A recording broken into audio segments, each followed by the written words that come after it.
Juicy new SSD. Greetings and salutations.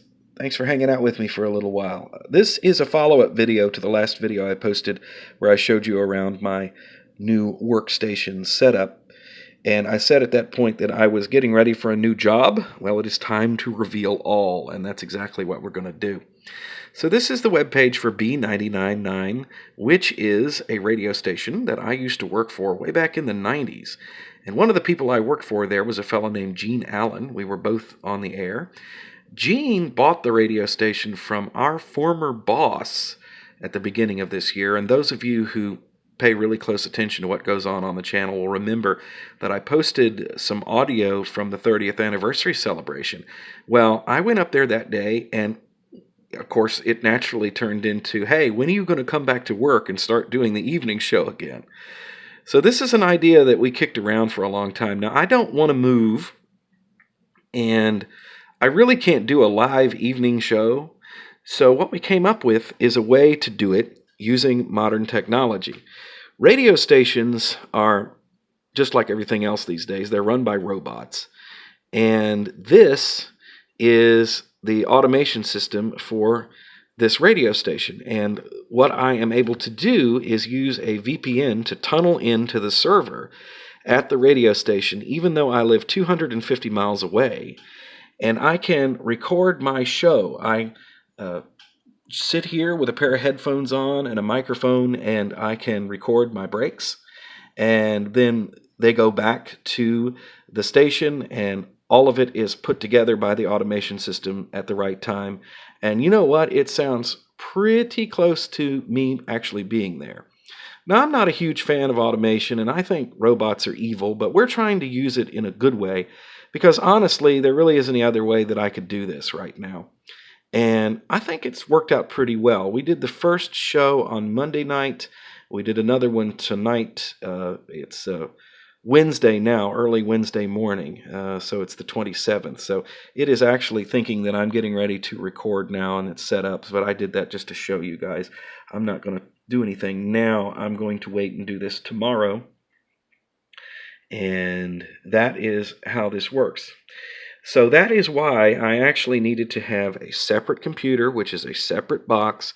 This couldn't run in a virtual machine, and I need to have a separate keyboard and mouse and controller to it as well, because on this machine, I am logging into yet another service that allows me to read copy that I'm supposed to do while I'm on the air. So you see here that I have this piece of copy here about it's a promo for a show that plays on the weekends, right? And so while I'm recording, I can look over here and go, don't miss Country Countdown, Sunday mornings from 8 to noon on Southern Virginia's country station, B99.9. So that's how that works right there. So this keeps track of what I'm supposed to read and when I'm supposed to read it. And so I go and look at the log and look at the right schedule. And this gives me my copy here. And I have more services like that. I've got a ton of services that I've had to get hooked up and signed up. So that's why it has to be two separate machines. Now, it's a little hard to see, but another addition here is a new microphone. I was using the same U37 mic that I have been using on YouTube, and it worked out pretty well. But we talked about it and decided that we would give this mic a shot. This is an Audio Technica AT2020 condenser microphone, which is actually a more expensive mic than that CAD U37.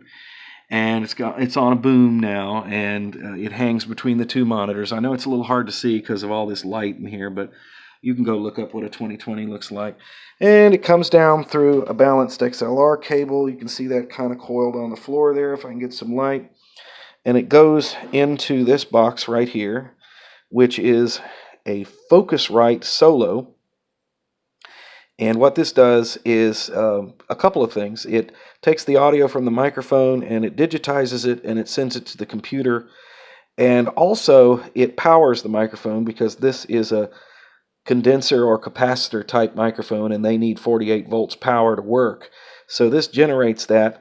and sends it back to the mic. And believe it or not, it runs 100% off of USB, which is plugged into the radio station's computer there. This is the Octiplex 990. For those of you who didn't see the original video, it's got 16 gigabytes of RAM. It has a terabyte SSD in it, and it's an i5. And that is plenty of power to run this software. Absolutely. Now, over here, we have my machine, which is the Dell T 5400 workstation. And this machine has 32 gigabytes of RAM in it, 2 Intel Xeon processors, not an Intel Xeon with several cores, but 2 Intel Xeon processors with 4 discrete cores each. And I just this evening installed this hard drive into the machine. This is a Samsung 860 EVO terabyte hard drive, which is kind of a perk that I got while I was getting this other equipment set up. So thank you very much. You know who you are and what happened, and thanks, boss. And anyway, so that is running in this machine now. It's very fast and very nice. So that is the workstation as it is right now. There's actually more equipment sitting in boxes that I haven't hooked up yet. And one of those pieces of equipment is a mic processor, which I may or may not use. It's a DBX mic processor. We're going to give that a shot and see how it goes.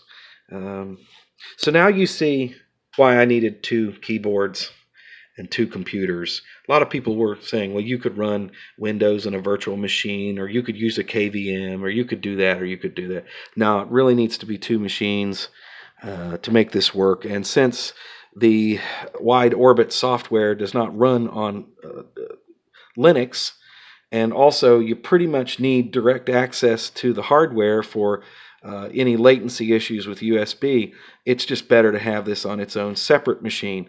So my plan is this is my my home machine here. This has got all my information on it. It's got the Easy Linux stuff, all the stuff we've talked about in the past.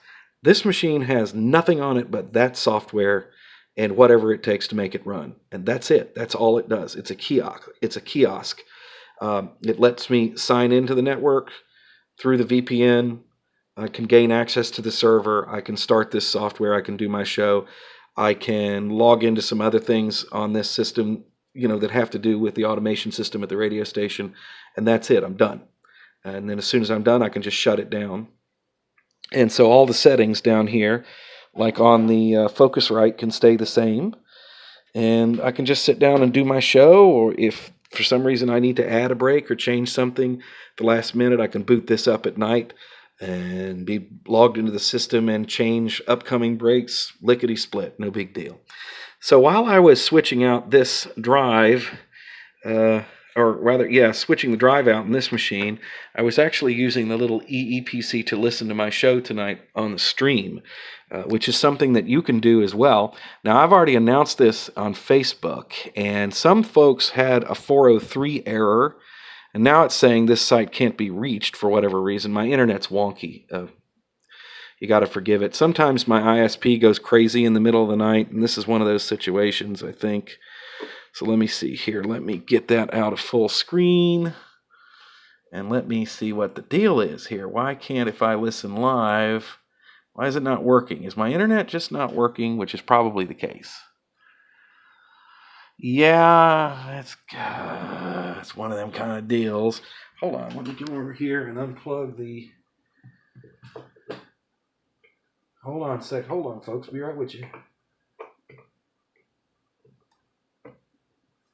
Okay. All right, there we go. Now it runs. Well, I don't understand why you're complaining about that. There we go. So you can hear the radio station, but I'm not going to play any music from it at all, simply because of the fact that if I did, I would get a copyright strike. So that's what the Listen Live looks like. And like I said, I shared this on Facebook, and there was a fella in Holland who tried to listen, and he couldn't hear the station because he had a 403 error for some reason. But most other folks said that they could hear. So if you want to listen to the show, it is 7 to midnight Eastern Time, US. And it's Monday through Friday. So, all right. I'm done, gang. Thank you so much for hanging out with me. We're going to do more Linux-related stuff somewhere down the road here real soon. Right now it's telling me that I'm running out of space, so I gots to go. So thank you for watching. We will talk again soon.